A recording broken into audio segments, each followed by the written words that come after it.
Today, we're starting a whole new project. We're turning a really beat up and boring YJ into an awesome all-terrain Jeep with some real power. We'll dump that puny straight six and replace it with a junkyard 350. We'll strip our V8 down to the bare block, clean it up, and then trick it out for some big power. It's all today here on Trucks.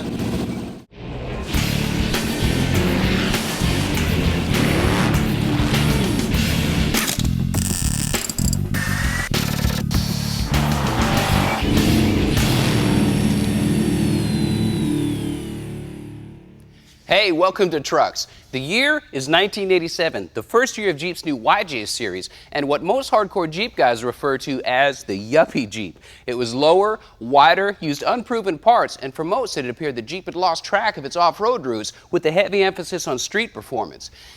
Even with an asphalt bias, the 4.2-liter inline-six in our YJ was only rated at a measly 112 horsepower and 210 foot-pounds of torque. Now, we picked ours up cheap because it's basically worn out with a ton of miles on it, and it looks okay on the outside, but on the inside, it's a different story. Ryan, start it up.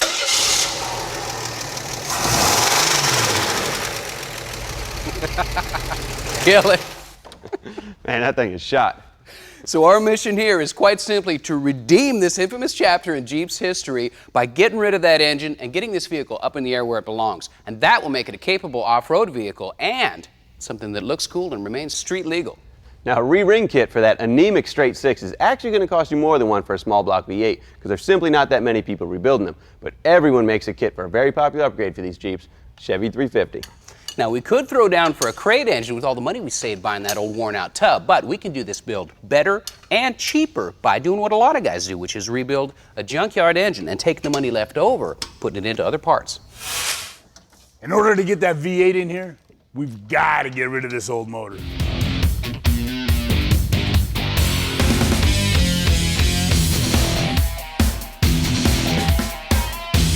Found a new home for this. We're going to start this project with this 1987 350 that we got for next to nothing. Tear it down, freshen it up with a basic kit, and then build off of that short block. There are parts we'll hang on to, and then there are parts for the scrap heap, like the old exhaust manifolds, intake, and even the heads. But you're not always guaranteed that accessory brackets and mounts are going to work. So throw it on the pile, but don't throw everything away just yet. But no matter what you're planning on reusing, pay attention as you tear down the engine. Signs like sludge, wear patterns, and leaks can all tell a story as to what the condition of your engine is in internally. Yeah, we're in good shape.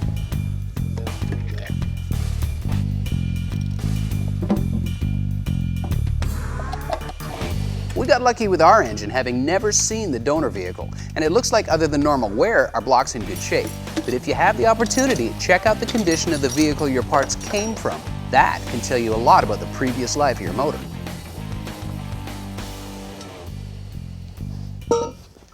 Now, if you're going to have your crankshaft out for any extended period of time, it's a good idea to stand it on its end, or better yet, hang it from the snout.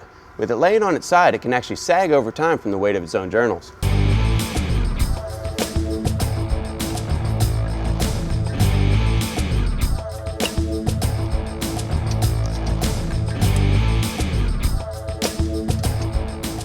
We're going to be reusing the pistons, rods, and crank from this engine, but almost every other mating surface on the rotating assembly is going to be replaced. The good news is that there's no signs of excessive wear, so now all we got to do is clean everything up, get the block ready for the kit.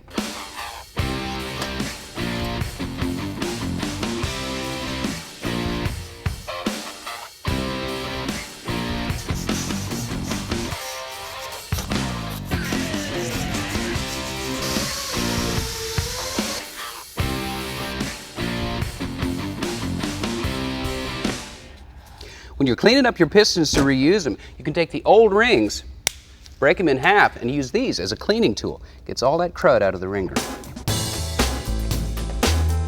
I'm using a nylon cleaning disc for the aluminum pistons that cleans the carbon off but won't hurt the metal. Pay particular attention to oil passages in the crank and engine. These are the main arteries to your motor and need to flow freely.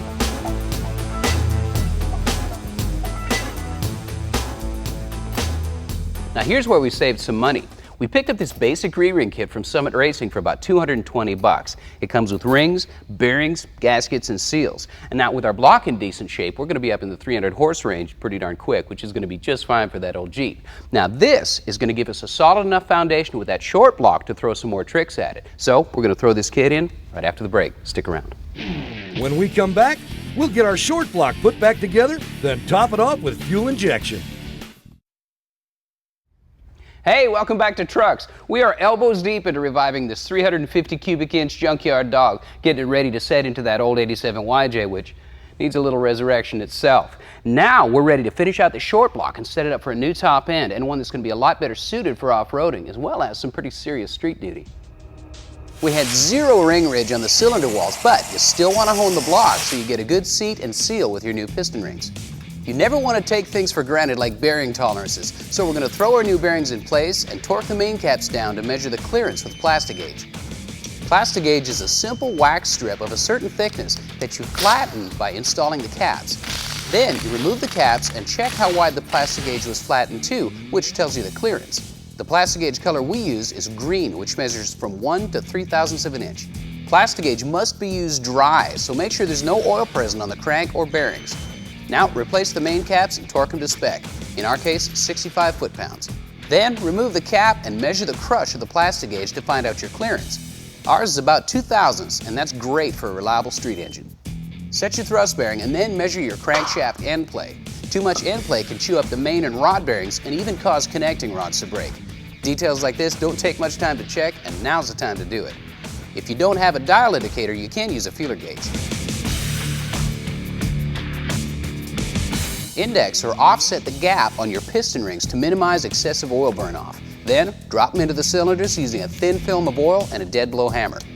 Cover the rod bolts with some spare vacuum line to protect the crank journals too.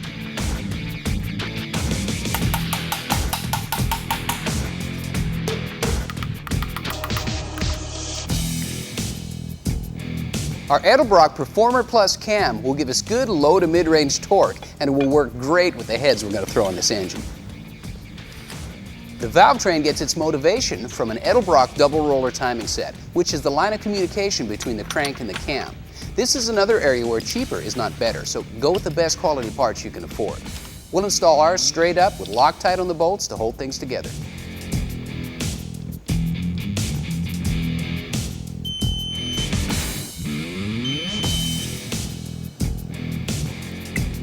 We did reuse our old timing cover along with a new seal, and then threw on a stock replacement oil pump, followed by a new painted steel oil pan.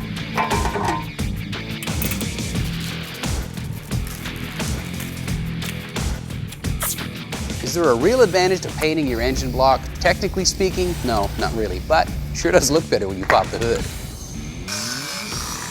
Now for the heads on our engine, we decided to go with these brand new off-the-shelf Vortec heads instead of rebuilding these old ones. By the time we had gone through these heads and paid to have them rebuilt, we'd have enough cash in them to buy a set of these guys, which are stock replacement heads for 96 to 98 truck 350s. You can identify them by the sawtooth pattern here on the end of the head.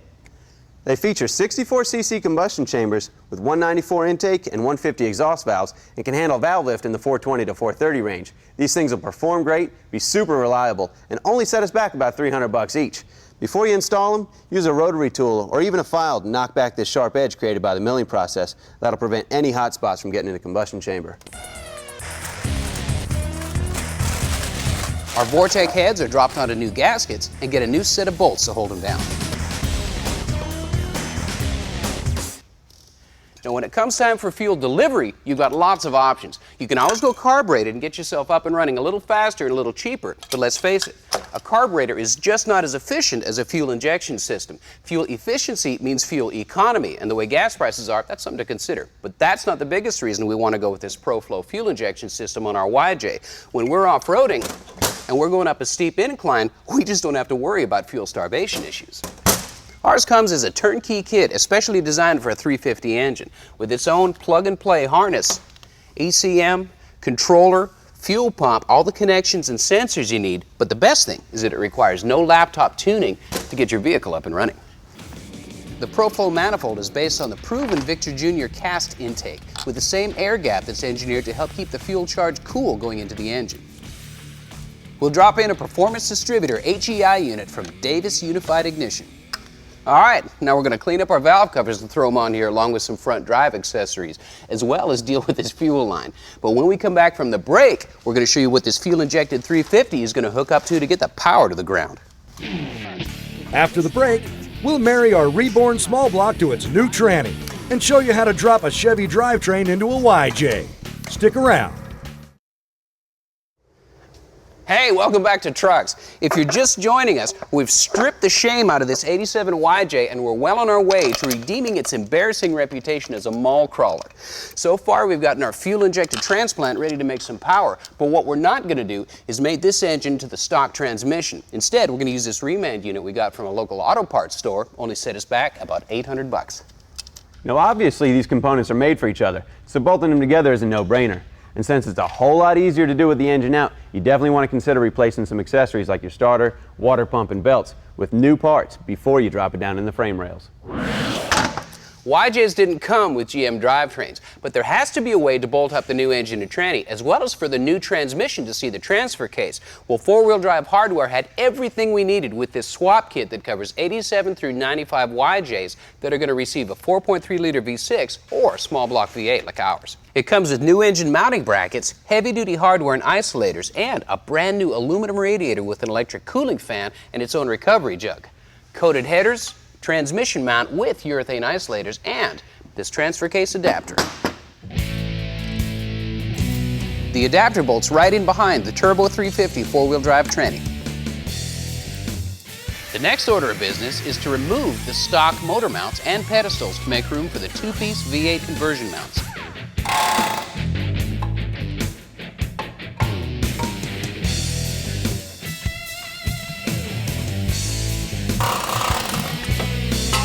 The adapters are mounted to the block with the longest mount on the driver's side to offset the engine and make room for the front differential and drive shaft. Now while the engine is out, we'll install the spark plugs and throw on the headers. It helps to have a lift, but this can be done with jack stands and a cherry picker as well. We'll be floating the engine and tranny in place while we set the location of the transfer case back to stock.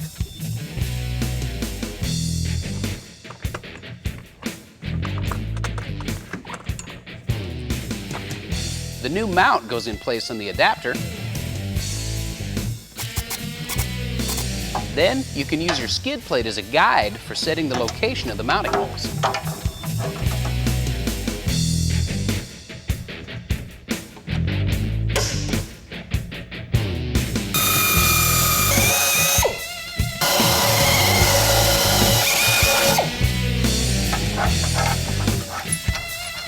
With the engine and trans located, the motor mounts can be tacked into place for a final fit test.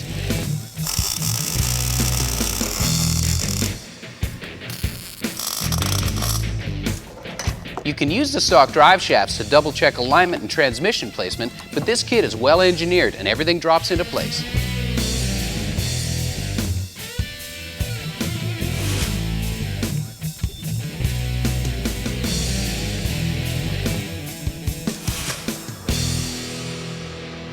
Everything fits really well, so Ryan and I are going to pull this engine out one last time and finish burning in the welds on the motor mounts. But after we get back from the break, we'll get this thing one step closer to pulling its own weight.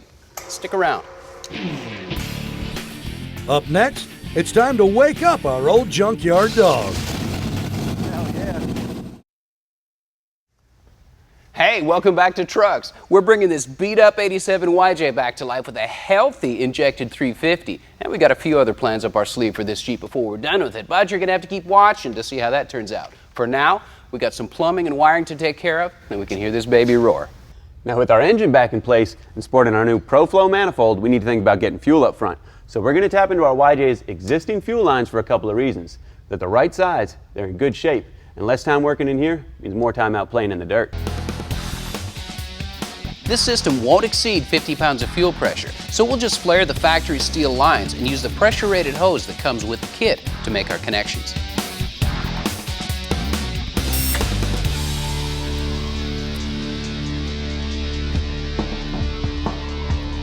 It's important to mount your fuel filter ahead of the pump to maximize the filter's efficiency.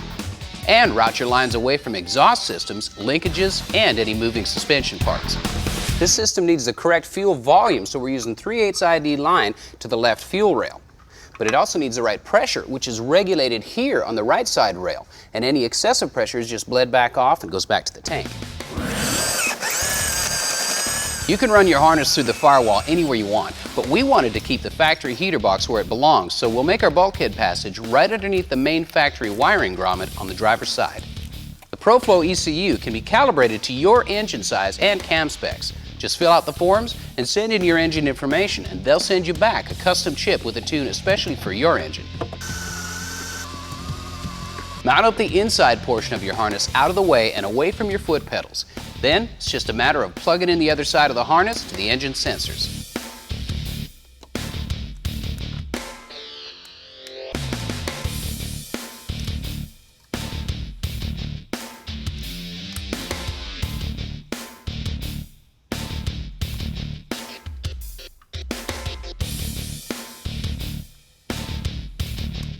An O2 sensor is provided and gets mounted in the right bag header collector.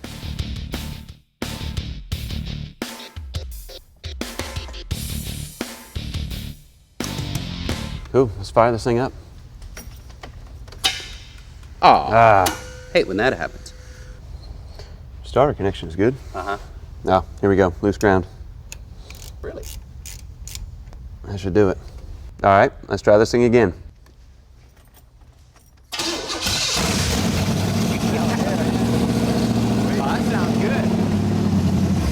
Well, now that we got some power to play with, don't think for a second we're going to leave this stock suspension or these lame wheels and tires alone. Next time you see this Jeep, we're going to give it some serious attitude. You can't always count on the quality of diesel fuel coming out of the pump. A low grade of fuel can make your truck a little tricky to start. Well, Diesel Power has just come out with this new performance improver and cetane booster. Cetane is the measurement of how fast diesel fuel ignites. The higher the number, the faster the ignition. And this will boost the cetane levels in your tank by as much as 5 to 10 numbers. And what all that means is a quicker start.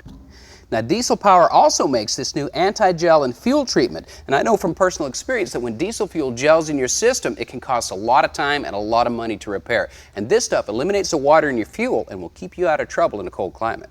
Diesel Power products are made by the same guys who make Heat and Sta-Bil, and just 20 ounces of either their anti-gel or cetane booster will treat up to 100 gallons. You can pick up either one of these for about $7 a bottle. Hey, thanks for watching Trucks. See you guys next week.